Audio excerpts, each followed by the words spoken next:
This is Sound and Vision on KEXP. I'm Emily Fox. In honor of Women's History Month, I wanted to return to a series we featured on this podcast called Behind the Console, which highlighted women audio engineers. Today we hear from two mastering engineers who put the final touches on music before it's released. They'll talk about the gender inequities they've seen both in the United States and abroad. And first up is Rachel Field. She's a motorcycle riding mastering engineer and studio owner at Resident Mastering in Seattle.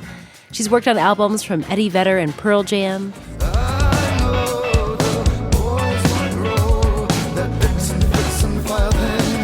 the local acts Thunder Pussy and Whitney Monget. So maybe you'll say that you'll be mine. Here's our conversation recorded in 2021. I've seen a video of you talking about just getting into this line of work and what are the biggest challenges, technically in mastering. And one of the challenges that you said, you're like, this isn't technical, but one of the challenges is being a woman in this specific line of work. And I'm curious if you can elaborate on that a little more. I would love to. Actually, I love that this is a conversation now. It wasn't for a while. And so I really appreciate that these conversations are happening. So thank you. Getting into this industry, I think I was a little bit naive when I first decided to go for it. As in, I didn't know that it was a male-dominated field. I had no idea. But it became really obvious really quickly. And just in addition to the, like, not to downplay it, but the garden variety misogyny and sort of sexism that we face just in day-to-day stuff. There was, it seems like a little bit of a concentrated dose of it when you're trying to sort of forge your way in a male-dominated field. And there was a lot of sort of presumption that I wouldn't be able to know technical information or perform any sort of technical tasks, which is just really strange, but it also is a little bit handicapping to break into an industry. Like the stress involved with trying to manage that known perception of you because of your gender and trying to gracefully or not gracefully withstand the sometimes crass and outright demeaning commentary while trying to work and trying to learn a craft. Sometimes it's a lot. It's a really steep uphill climb that not everybody trying to break into the industry faces. So I think male presenting people don't face that as much because there's really this presumption that you're capable and you know stuff. And what has some of that commentary been along the way? Like, if you're trying to get work done, and like, what are like some examples that you're like, oh God, that felt so icky when that happened to me? Literal comments about my ass as I reach across the console for an EQ knob, or just constant commentary about my body, and then just sort of like less overt stuff like things that are intended to be compliments, like, oh, you really bring the feminine touch to this project. And it's like, what does that even mean? I don't, it just was tough there in a couple of instances to get through some of that. And then just like still general day-to-day stuff where I answer the phone at the studio that I own and engineer at, and the presumption is that I'm the secretary. Things like that. And even in a lot of email exchanges, the presumption is that I couldn't possibly know technical answers to technical questions. It just beats you down after a while. No kidding. And a lot in this career, and I've talked to some other people about this, is so much about, who you work with is who you know. Like, I was talking to Jen Champion, who's from Seattle now, living in LA and writing pop music. And, she was like, it's always kind of like, yeah, I got a guy. And then you tell other people about the guy that you work with or whatever. And then it just becomes like 6 or 9 people get the same credits on the same albums, and you don't end up diversifying. And so I'm just curious, like, how do you get to the point where you're able to break through and start getting credits, and it's not just the same 6 or 9 guys getting the same audio engineering work over and over and over again? Yeah, totally. And that's been a great conversation lately too. And that whole sort of nepotism is part of why it is difficult right now for skilled and experienced women engineers to break through. And I think that what really needs to be happening is, since credits will get you credits, and it's difficult to get credits without credits, I think it's important for labels and producers, engineers, and artists to make a deliberate, concerted effort to diversify the pool of options when they're choosing who they're going to work with, and that doesn't mean choose someone that's not right for the project. That means consider that there might be somebody of another demographic that might be right for the project. Basically, what I'm saying is, see if you can throw a female presenting or non-binary engineer into the pool for consideration when you're choosing who to work with. How do you think this is playing out for women musicians? I mean, they're also working with a lot of male producers and engineers. I cannot tell you how many times a woman musician has come into my mastering studio, sat on the couch, and breathed a sigh of relief simply because they were working with a woman. And a lot of times working with a woman in the engineer position for the first time. And that conversation often turns into stories about experiences they've had with other engineers behaving really inappropriately, harassing, inappropriate touching, condescending remarks, just all the stuff, that misogyny produces. And I have heard of these stories from even some pretty well-known, prominent producers and engineers here in Seattle, and it's heartbreaking for one, but it's infuriating for another. And there's just no reason to be that unprofessional or predatorial, I guess, in that position. So.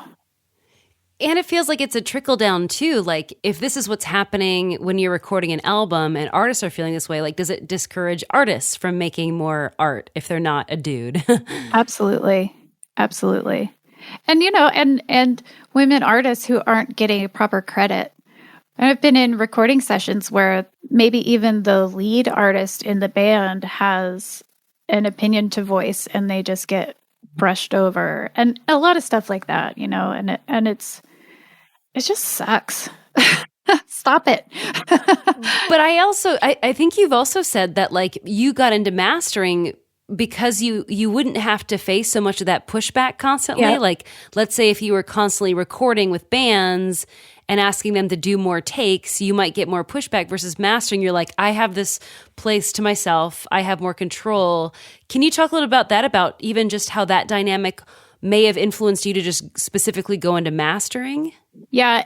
And that's a really great point. And I actually hadn't really realized that aspect of my decision to focus on mastering until somewhat recently, but I definitely feel safer in so many ways in my own studio that I own, that I can tell people to get out of at any time. And I have complete control over the session. And that definitely is a safety and security thing where, I don't spend a lot of time nitpicking or arguing with people that are just doing that because they want to display power. I don't have to waste my time and energy with a lot of that. And especially, I did live sound just a little bit here and there, and I several times didn't really feel that safe with people at different levels of intoxication coming up to me to talk to me about whatever and all that kind of stuff. Like, I don't have energy for that. That was my conversation with mastering engineer Rachel Field with a perspective on what being a woman engineer is like here in the States. And my next guest has a slightly different perspective. Engineering was off the table as a career option for her until she immigrated to America. And over time, she's seen more and more women enter the field here in the States. Hi, my name is Heba Kadry. I'm a mastering engineer in Brooklyn, New York. I mean, I've worked with everyone from Björk.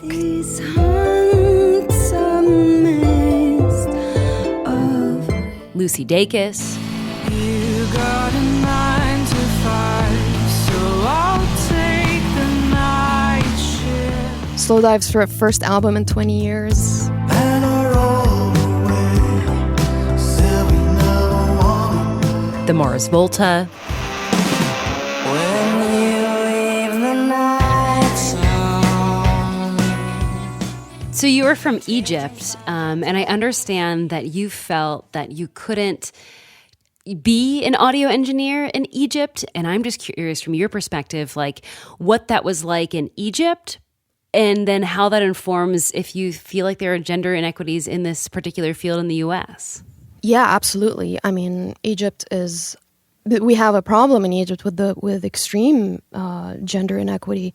Women are really treated quite poorly, and in a way, it's kind of what I grew up in that environment, knowing that, like, you as a woman, you have all of these expectations of you, like, okay, you finish school, you get married, and then you start a family, and that's that. That's the most that you can aspire for. And even though I grew up in a surrounded by that kind of society, and the way women are quite shut in, or the men are like kind of allowed to kind of frolic wherever they wanted to go, but women had to always sort of be careful because there was a real fear, like there's a sexual harassment problem that is only now surfacing, where people are finally able to talk about it, really thanks to the Me Too movement. And of course, because of that, like I grew up in a very protective family. Like my parents were always so scared of anything that could happen to me, even though, of course, I wanted to rebel and do whatever my brother was able to do, but I couldn't do those things. I couldn't go out at night. I couldn't, because it made sense that they were just really quite afraid that I, could get harmed or experience something horrible. And that was quite stifling. It was a stifling experience to be in. And, of course, music was an escape. It was an escape for me to dream of something bigger. And of course, I found my way interested in audio, and audio was like an escape hatch for me to pursue this thing that I knew was really difficult to pursue in Egypt. I mean, being a woman in a recording studio in Cairo would have been a very difficult task. In fact, when I was in a recording studio in downtown Cairo, one of the first engineers that I met when I was very interested in the field, and I was like, "Hey man, how do I become you? Like, what do I need to do?" And he was like, "Look, you need to go to audio school, you need to get your basics down, but I need to warn you, like, being a woman in this field is going to be very difficult." And I was like, "Okay, well, I see a ceiling there that I need to break, and I need to do something about that." And I just kind of sort of went into it, like I just dove into this thing, not really realizing, like not even having a fraction of like the difficulty that I would face. So of course I had to travel. I came to the States, and I went to audio school here, which was fantastic. I mean, I was one of only 4 girls in that school, which is better than what you would think, like there were 4 girls or maybe 5. And how many guys were there? I think there were like 50, maybe 50 or 60 in our class. So yeah, I mean, there obviously is a big disparity. And there is a disparity, of course, in the industry. Like women are, the ratio of men to women is far, far greater. And I think that's because, I was just thinking the other day, like why is that a problem? Like why, women have worked in plenty of technical fields. What is it about audio that's very guarded? Like why is it so shut in? And I realized that like there have been women in audio. There have been women in audio since like the 50s. Like people like Gladys Hopkowitz, who was like one of the first independent mastering engineers to start her own studio in the city. And then there on the other side of the pond, there was like Beryl Ritchie, who I think she passed away in 2013, but she worked throughout the 70s for Decca, and she actually sued her employer for discrimination because, you know, she would train all of these young men to learn how to cut on a lathe, and then they would make more money than her. And another engineer that I recently discovered that I never heard of, who is absolutely incredible, her name's Wilma Cozart-Fine, who was a pioneer in the 50s and the 60s. She actually like developed recording techniques for classical recordings, and then did like a lot of classical, you know, mastering of catalogs for Mercury Records. For Decca Records, I believe, in the 80s until she passed away. So the thing is like there were women, and even though they were a minority, you never heard of them. Like they were not under the spotlight. So if you don't see women under the spotlight from way back when, we have so much catching up to do now to spotlight these women. And that's why I'm really grateful that you're doing this show, because we are very much out there. We're just not, it's kind of maybe hard to find us. We're not so as well known as some of these other more famous engineers who've been around for 30 years, even though they've had peers who were women, but they've just always kind of gotten shafted under the limelight. So yeah, I think its representation is non-existent. Like it really is not there. And I really hope, I'm glad that that's changing, because there's definitely far more women now working in audio than when I first started. Like I work with at least one record a week that was either produced, engineered, or mixed by a woman. At least, you know, one or two. So multiply that by, I don't know how many weeks there are in a year, but they're out there. That was mastering engineer Heba Kadry. These conversations were recorded in 2021. And that was Sound and Vision. Before you go, please take a moment to subscribe to this podcast, rate it and review it, or share an episode with a friend. Those little things go a long way in helping support the work that we do here on Sound and Vision and at KEXP, a publicly funded station. And speaking of being publicly funded, you can help support the work that we do here on Sound and Vision by backing it financially. You can give a gift online at kexp.org/sound. Thanks for listening.